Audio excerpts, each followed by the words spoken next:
ตายสบายดีทุกคนพอกับ2 คอมมีลูกสาวนาคือเก่าพอกับแม่คอมคือเก่าเนาะทุกคนคลิปวิดีโอนี่ก็เป็นคลิปส่งสการอาวมุ่นเนาะซึ่งเพิ่นเป็นน้องชายของพ่อเฮาเองแต่ก็เพิ่นก็เบิดอายุไขตั้งแต่มื้อวันที่13 เดือน 12พุ่นละเนาะมือส่งสการแม่นมือวันที่16อุ้ยวันที่16วันที่16พอดีเลยวันที่16 เดือน 12เนาะ2025ตอนนี้ก็เคลื่อนศพออกจากบ้านจะเคลื่อนมาฮอดหมองสิหล่อสิคุ้มเป็นที่เรียบร้อยเนาะสถานที่บ่อนส่งสการแม่นอยู่ให้อยู่หน้าของเพิ่นเองเนาะทุกคนอยู่ให้อยู่หน้าเพิ่นเองอยู่ทางนั้นโศกหวยดินแดงเพิ่นโศกดินแดงเนาะ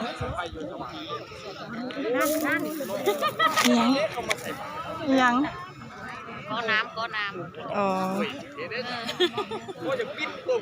ลูกหลานจากหลายบ้านหลายเมืองก็กลับมาตุ่มมาโฮมมาส่งสการอ้าวเนาะมาเนี่ย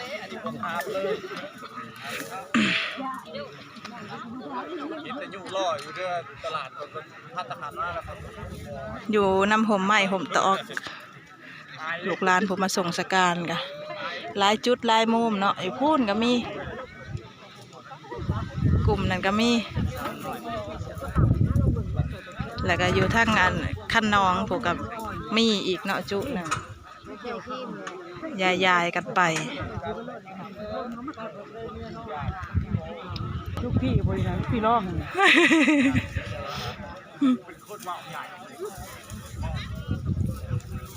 ปูว่าหลานซื้อเลยก็มหาโจรเจ้าคือบอกนะทางของไปสิเวลาผมมีเวลาทางเลย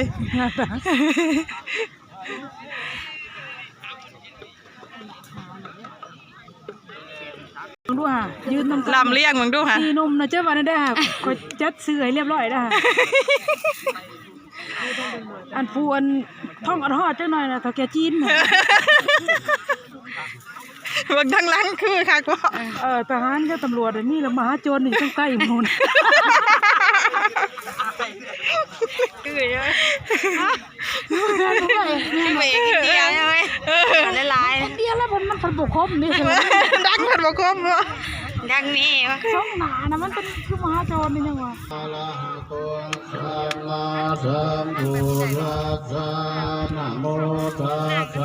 ไอ้พวกตัวแก่3 คนเพิ่นบ่ยอมนะเพิ่นเรื่องบ่เนาะ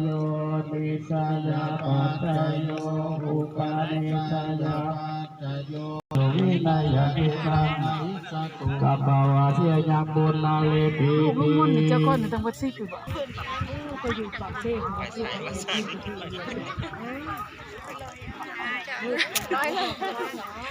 หาพื้นหารั้วอะไรบ้านในพี่น้องเอ้ยหลังจากครูบาอาจารย์เพิ่นแล้วพิธีทางศาสนาขบมือไผ่มือล่าวเนาะพื้นสวยเมียนศพเมียนค่ะอยากกินข้าวบ่อยากข้าวไป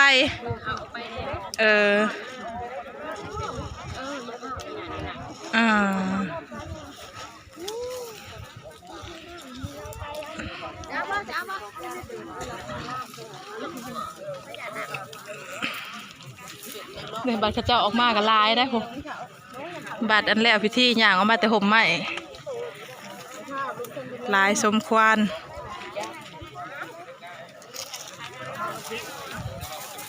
มาส่งเอาครั้งสุดท้าย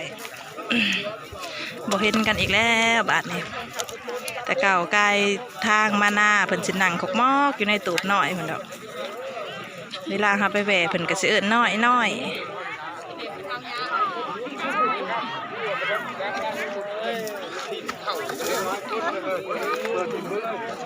ใช่เขามันแตกไว้บ่เว้ยบ่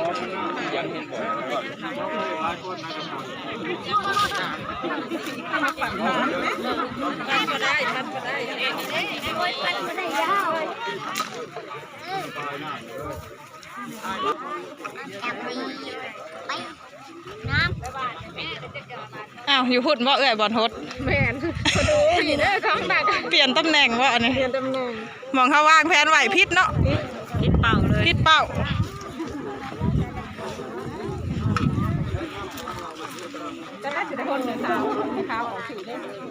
ไปข้าวเขากระลัดพูดแหละพิษเป้าอีกเลย กระทันดีนะมาน้ำกัน บ่มีผู้หิวน้ำลังบ่เลย ยายชวนเด้ครับอันน่ะยายนาย เปลี่ยนเป้าอีกอันผู้โฮสก็ได้ เอาของกระเจ้าอันขาหด ขาดเคลื่อนหมดทุกอย่างเลยเนาะ นี่จะเละข้างไหนเดี๋ยวสิบอก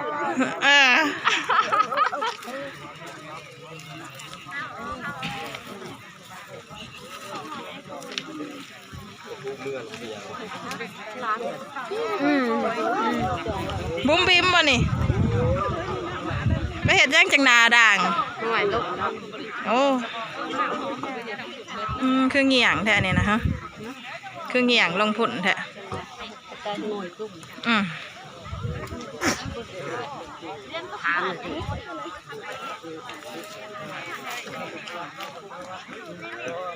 ทั้งใดทั้งตีนทั้งหัว ตีนแต่ว่าทั้ง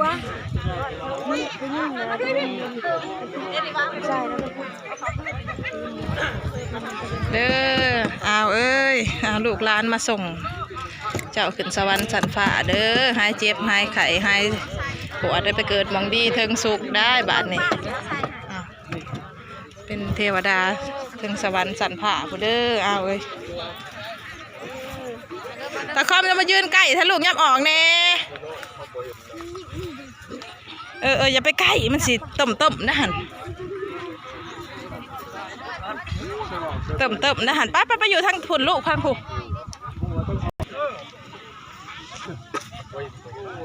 หุบไปบนเลยหุบไปบนเลยหุบไปบนเลยหุบเลยแล้วเขาเบิ้ลแล้วหุบคนเบิ้ลแล้วหุบไปเลยแล้วมันได้บุญลายได้หุบลายไฟจะพาวานได้ไฟมันเป็นกลุ่มนั่นบอกเลยอีกแน่ไปแล้วจังหวานอีกบอกแล้วนี่แม่ไฟกลุ่มควักไว้แน่อย่าพาวนั่น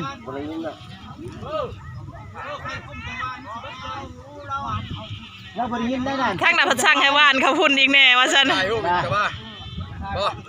ถ่ายรูปอีกบ่ ไผสิเขามาถ่ายรูปถ่ายแล้วแหละ เนี่ยไม่แต่ว่าเข้าเมื่อเด้อเพราะญาติกัน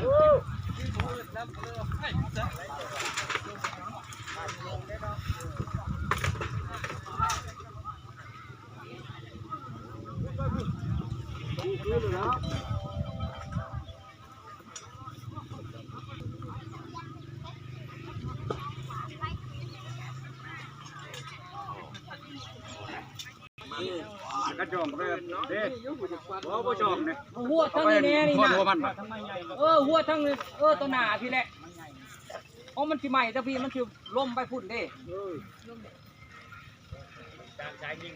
จอทัดนะอย่าขึ้นยาฐานนะจอทัดนะว่าเอเล่อยู่คนอ้วนเลยถ่ายไงเอาคืนอยู่อย่าขึ้นให้จอลำบ่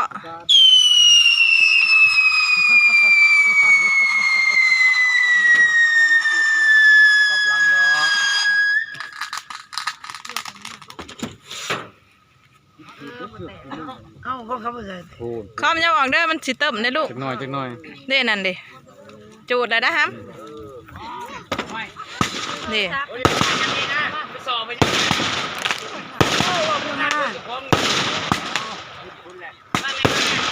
ขึ้นสวรรค์สันฟ้าเด้อเอาเด้อเกิดวันดีทั้งสุขเด้อ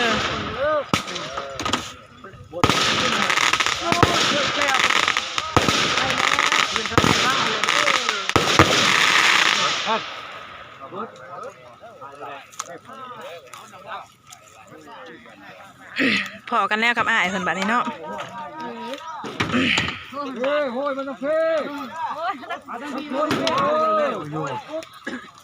โอ้ยไปแล้ว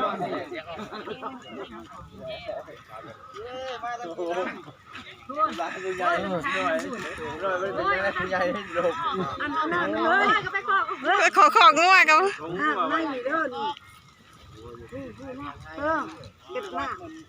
ตามัวหวานมวยนอน ไปเมื่อสิกเร็ว เพิ่งเขาฮอดของงัวบ่ไปแม่เอาน้ำไปหดซอยหมอดเฮือนหมอดไผไหมเฮือนน่ะไปเฮ็ดก้นน่ะอึ้งไปแม่เอาน้ำยานี่เด้อพอเอ้ยหมอดเฮือนหมอดซ่านซอยเด้อไผไหมเฮือนไหมซ่านเจ้าเด้อว่าสิไปสิดน้ำใส่เว้าหมอดเฮือนหมอดพื้นหมอดไผไหมเฮือนไหมซ่านน่ะ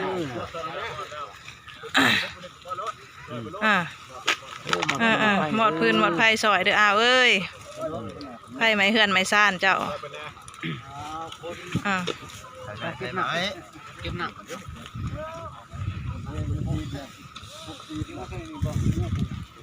เก็บจะสานแล้วทีเดียวเรียนเก็บเองหรอนะเก็บหักคะแนนดอก เก็บแต่เสียไปสากมันเลยนะเลยกับมือกันเราเลย เอาสักวันแล้ว โอ้ย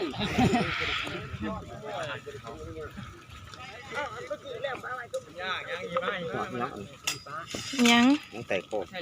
แมงมาเอ้านี่มาแต่ใช้อันนี้มาแต่ใช้นี่ คือแล้วนี่เด้อตัวของแท้ ตัวเด็ดบ่มึง ยังอ่ะนะ ตัวเด็ด มาแต่ใช้ จักแล้วไต่คอ เอาไปบ้านนี่ไปครับ คันมาบอกเลขบอกเบอร์กับมือ หอมเนี่ยกันว่าไผละมันบ่น้ำอบน้ำหอมเนี่ย เออ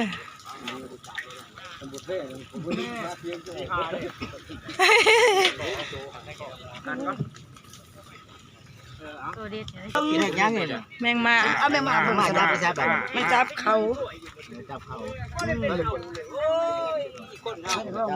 กินบ่น้ เว้าโรยเด้อพวกบ่แต่พวกเราซิกนี่แหละแต่พวกเราบวนนี่แหละ อืม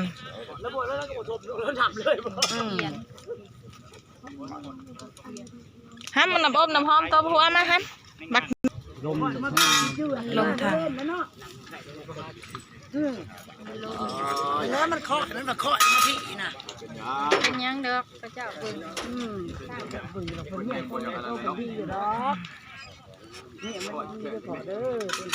มาอยู่น้ำไหลกันโอ้ยมากของว่าจังเทิงเลย กระโตกระตาผัดลืมเนาะเอาชียับออกเนาะกระโตกระตา ของเล่าเล่นของเล่าเล่นไปของเล่า ลงกับอาบัน ทำไมไปนะไม่เล่าแล้ว อ๋อใช่เลยไปครับน้ำเปลี่ยนเตะไหนจะเปลี่ยนไทยเลยชาวบาทเด้อมาตัวเดียว เขาให้ในก้นอ่ะเรานำเลย ไปจะเอา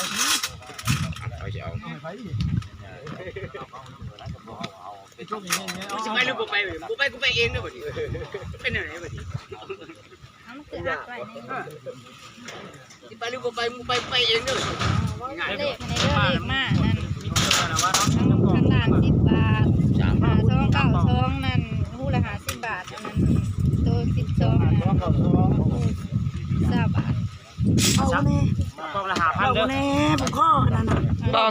มานั่นแล้ว กระบอกสื่อพ่อมึงได้ในเมียนไพ่ ซองนั่นก็เอาหู้ละ3,000ข้างล่างก็3 เลขมาให้เบสิเด้อแน่52นะฮู้ เอาหาข้างบนน่ะ 3,000ข้างบนนะฮู้5,000เบิด เอาหาซองน่ะ3,000เนี่ย 52ละ3,000 เงื่อนอันหาคุณหาเปล่า เหลือหาคูณ3 เงินมันหาคูณ3บ่เด้อ ไปอยู่อ่ะ เอาขี้ไล่แล้ว แล้วเมียจะไม่อยากรีบเข้าสมองเห็น เห็นนั่นแหละน่ะ อัน เห็นกันแล้ววันนี้กับอายเนาะ แล้วมันหมด หัวใส่กันเอือก แม่แล้วไปดูปลาทำนี่ อืม สอนจุดเปิ้งว่ะ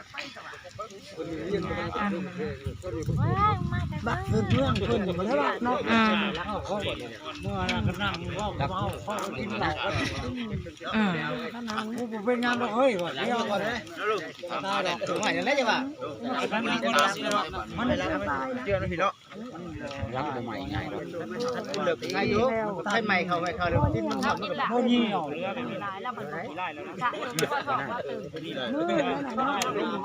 มือได้ฮะ